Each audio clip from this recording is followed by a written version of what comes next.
அப்படி பாருங்க.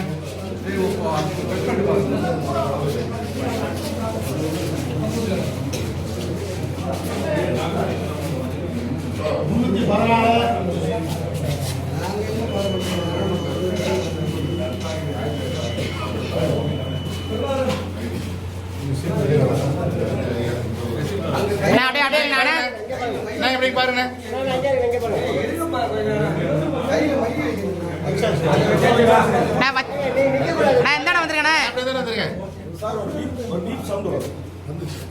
சார் என்ன அப்படி பாருங்க. அப்படியே இருங்க அண்ணா சைடுல. ஓகே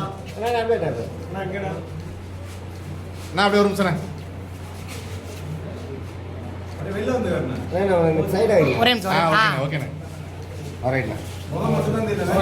மாவட்டம் செந்துறை ஒன்றியம் குன்னம் சட்டமன்ற தொகுதிக்கு உட்பட்ட அங்கனூர் கிராமத்தில், எனது சொந்த கிராமத்தில் தற்போது வாக்களித்தேன்.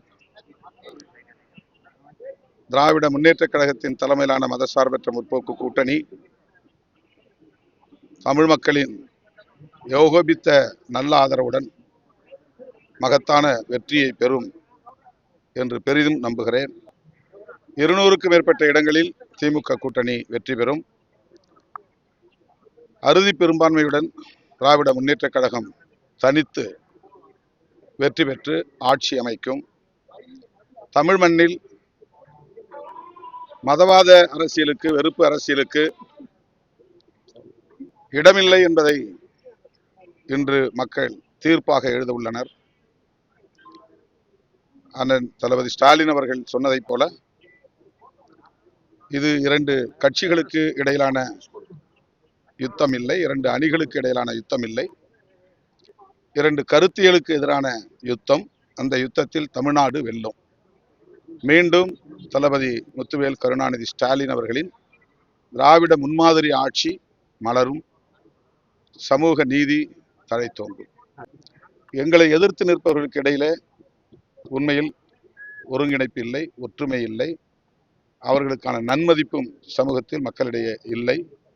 அவர்கள் சந்தர்ப்பவாத அடிப்படையில் தேர்தலுக்காக மட்டுமே ஒரு பொருந்தா கூட்டணியை அமைத்திருக்கிறார்கள் என்பதை மக்கள் உணர்ந்திருக்கிறார்கள்.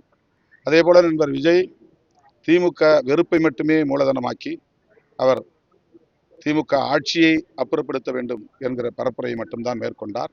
அவருடைய எதிர்கால திட்டங்கள் என்ன, அவருடைய கொள்கை கோட்பாடுகள் என்ன என்பதை பற்றி இந்த 3 ஆண்டுகளில் ஒரு நாளும் அவர் பேசியதில்லை. ஆகவே அவர் வெளிப்படுத்திய திமுக வெறுப்பு உள்நோக்கம் கொண்டது என்பதை மக்கள் உணர்ந்திருக்கிறார்கள். எங்கும் அவருடைய அடையாளங்கள் பெரிதாக இல்லை. எனவே திமுக தலைமையிலான கூட்டணி மாபெரும் வெற்றி பெறும்.